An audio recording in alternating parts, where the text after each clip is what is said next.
बड़ी खबर से करते हैं लखनऊ से इस वक्त की सबसे बड़ी खबर। इंस्पेक्टर की गोली मारकर हत्या कर दी गई है। इंस्पेक्टर सतीश की गोली मारकर हत्या की गई है। कृष्णा नगर के मानस नगर में रहते थे सतीश। पीएसी की 4वीं बटालियन में तैनाती थी। बहन के घर से लौट रहे थे सतीश कुमार सिंह। रात 1 बजे कार से लौटते वक्त गोली मारी है। इंस्पेक्टर सतीश के साथ पत्नी बच्चा भी मौजूद था।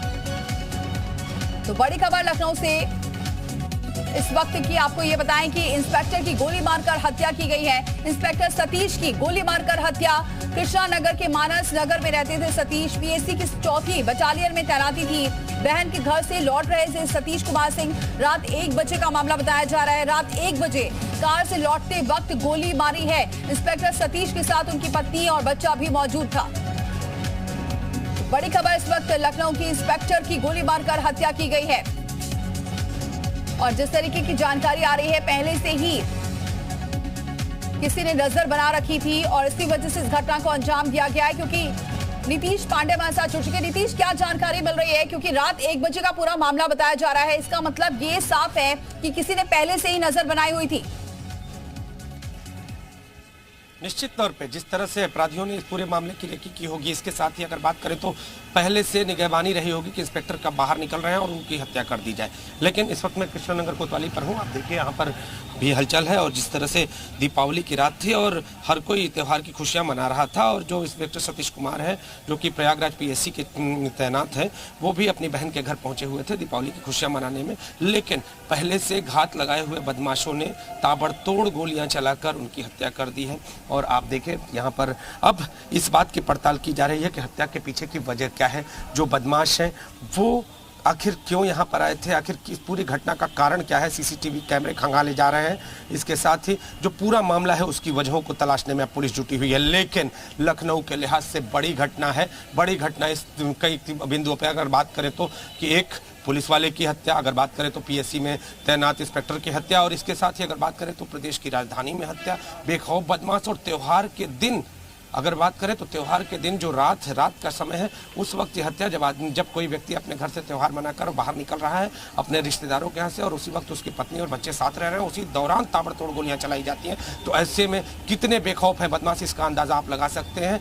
तो अब पुलिस इस घटना से जुड़े हुए तारों को खंगालने में जुटी हुई है। अब देखना यह होगा कि इस पूरी घटना के बाद जो तार जुड़ते हैं वो किस तरह से सामने आते हैं। जी नीतीश, कुछ और जानकारी मिल पा रही है पुलिस अधिकारियों के द्वारा? क्योंकि सबसे बड़ी बात, जिस तरीके से आप भी सवाल उठा रहे हैं, कल त्योहार का दिन था, बल्कि पुलिस चौकसी और तेज थी, लगातार पुलिस पेट्रोलिंग भी कर रही थी। उसके बावजूद इंस्पेक्टर की हत्या हो जाना कहीं ना कहीं बहुत सारे सवाल खड़े कर रहा है।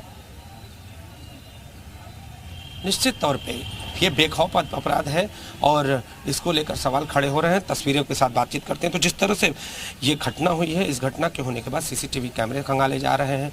जो बातचीत की जा रही है, जो आखिर उनकी दुश्मनी किससे थी, आखिर कोई पुरानी रंजिश थी या फिर इसके पीछे कोई प्रॉपर्टी विवाद का मामला था, कोई और भी विवादित मामला था, इन सारे विषयों के तमाम पहलुओं पर अभी चर्चा की जा रही है। लेकिन कृष्णा नगर थाने में हुई ये हत्या सनसनी फैला चुकी है। निश्चित तौर पे बड़े सवाल खड़े हो रहे हैं अपराध और अपराध तंत्र को लेकर कि आखिर ये बेखौफ अपराधी यहाँ पर पहुँचे कैसे, और पहुँचे तो घटना को अंजाम देकर यहाँ से किस तरह से बेखौफ होकर निकल भी गए। अब ऐसी स्थिति में अब पुलिस के सामने बड़ा चैलेंज है। नीतीश, वहाँ कई सीसीटीवी भी थे, क्योंकि ऐसी जानकारी है कि जगह जगह सीसीटीवी लगे हुए हैं इन बदमाशों की धरपकड़ के लिए। क्या वहाँ कोई सीसीटीवी था? कितनी दूरी पर जहां वो अपनी बहन से मिलने गए थे और कितनी दूरी पर यह घटना घटी है? देखिए, कृष्णा नगर थाने के पास से अगर गुजरते हैं तो बगल वाली गली के पास यहाँ से लगभग 1.5 किलोमीटर की दूरी पर मानस नगर क्षेत्र है। और मानस नगर क्षेत्र में ही मौजूद वो घर है, वो घटना स्थल है जहाँ पर ये घटना हुई है। अब इस इलाके की बात कर ले तो बेहद पॉश इलाका बोला जाता है। और इधर भी हर एक घर के बाहर आपको सीसीटीवी दिखाई दे जाएगा। इसके अलावा जो पूरे शहर की मॉनिटरिंग का जो सीसीटीवी है उसको भी पुलिस खंगाल रही है। हर एक पहलू की जाँच की जा रही है। लेकिन बड़ा सवाल जिस तरह से हम लगातार उठा रहे हैं कि आखिर अपराधी इतने बेखौफ कैसे एक पुलिस वाले की हत्या की जाती है। बेखौफ अपराधी रात को घात लगाए बैठे हुए हैं, क्योंकि आपको बताएं कि जब ऐसे तुरंत आकर कोई हत्या नहीं कर देता, तुरंत आकर ताबड़तोड़ गोलियां नहीं बरसा देता, बल्कि पहले से वहां पर मौजूदगी होती है, घटना की रेकी होती है और उसके बाद तब इस तरह की हत्याएं सामने आती हैं और इस तरह की घटनाएं सामने आती हैं। तो ऐसी स्थिति में वो अपराधी यहाँ पर पहुंचे, आखिर किसी को कानो कान खबर नहीं लग सकी क्या स्थिति थी। अब आगे ये अपराधी वहां पर घटना को अंजाम देके वहां से निकल भी गए, इसके पीछे क्या स्थिति थी, ये सारे विषयों की जानकारी अभी पुलिस लोग जुटा रही है और अपराधियों को पकड़ने का भरपूर प्रयास किया जा रहा है और ऐसे दावे किए जा रहे हैं कि जल्द ही इस घटना का खुलासा किया जाएगा। जी नीतीश, जो उनकी पत्नी भी थी, उनका बच्चा भी उनके साथ था, उनकी हालत कैसी है, क्या उन्हें भी निशाना बनाया है? ठीक है, रोकेंगे नीतीश आपको। ओपी सिंह हमारे साथ जुड़ चुके हैं, पूर्व डीजीपी। ओपी सिंह जी, बहुत स्वागत है। सर, कल इंस्पेक्टर की हत्या कर दी गई है, क्या लग रहा है आपको? क्या इतनी सुरक्षा थी, त्योहारों को लेकर पुलिस चौकसी कर रही थी, पेट्रोलिंग कर रही थी, लेकिन उसके बावजूद अगर इंस्पेक्टर की हत्या हो जाना, कैसे देखेंगे आप इसे? देखिए, इस तरह की घटना को एक आइसोलेटेड घटना की तरह देखा जाना चाहिए।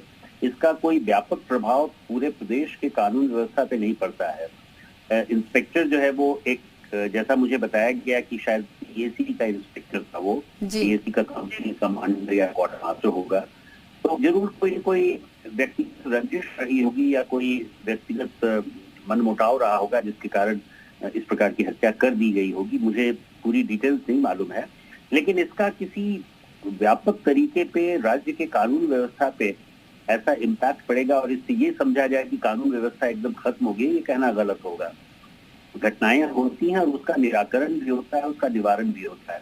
मैं समझता हूँ कि उत्तर प्रदेश पुलिस और खासकर लखनऊ पुलिस जो है वो जरूर इस पर अपने सारे डिटेल्स को इकट्ठा करके और इस केस को वर्कआउट करने की कोशिश करेगी और वहाँ की कानून व्यवस्था बहुत अच्छी है उत्तर प्रदेश की और निरंतर अच्छी होती जा रही है। जी, तो सर, ये मानते हैं कि ये कुछ आपसी रंजिश होगी, और क्योंकि जिस तरीके से ये रात के 1 बजे की घटना बताई जा रही है, तो क्या आपको भी लग रहा है कि कहीं ना कहीं ये पहले से रेकी की गई है, पूरी नजर बनाई हुई थी इंस्पेक्टर पर, उसके बाद इस घटना को अंजाम दिया गया है?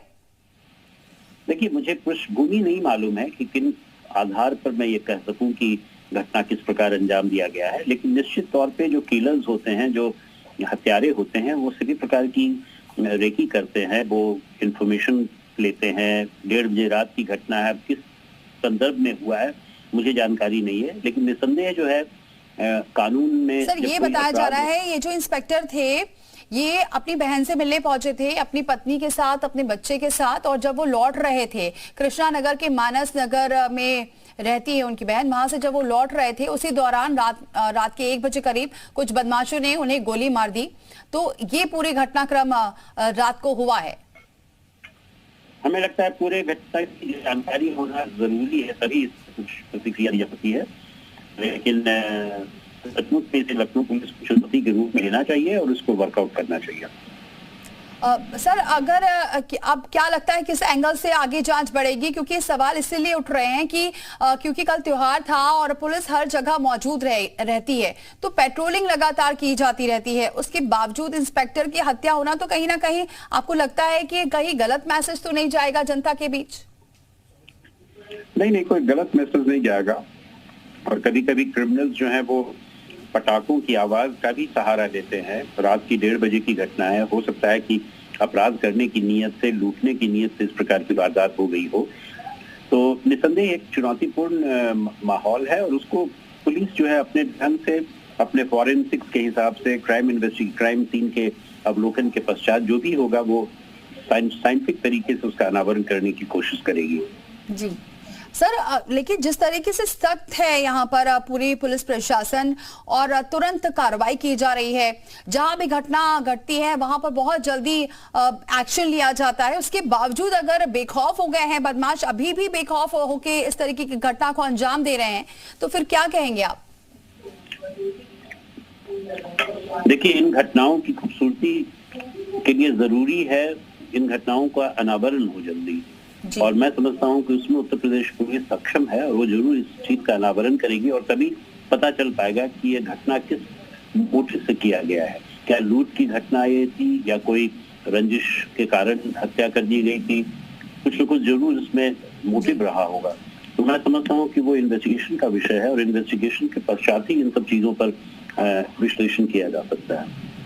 बहुत शुक्रिया ओपी सिंह जी हमारे साथ जुड़ने के लिए। तो यूपी के पूर्व डीजीपी जुड़े हुए थे ओपी सिंह, उनका ये कहना है इस पूरे मामले में जब तक पूरी इन्वेस्टिगेशन नहीं हो जाती तब तक कुछ कह पाना मुश्किल है, क्योंकि ऐसी घटना तभी घटती है जब या तो लूटपाट की घटना हो सकती है या फिर किसी ने साजिशन इस घटना को अंजाम दिया है। लेकिन कानून व्यवस्था चुस्त दुरुस्त है, इसका दावा कर रहे हैं पूर्व डीजीपी। लेकिन बहरहाल आपको बताएं कि इंस्पेक्टर की हत्या कर दी गई है। अपनी बहन के घर से वापस लौट रहे थे, पीएसी की 4थी बटालियन में तैनात थे। बहन के घर से जब लौट रहे थे सतीश कुमार सिंह, रात 1 बजे कार से लौटते वक्त ही गोली मारी गई है।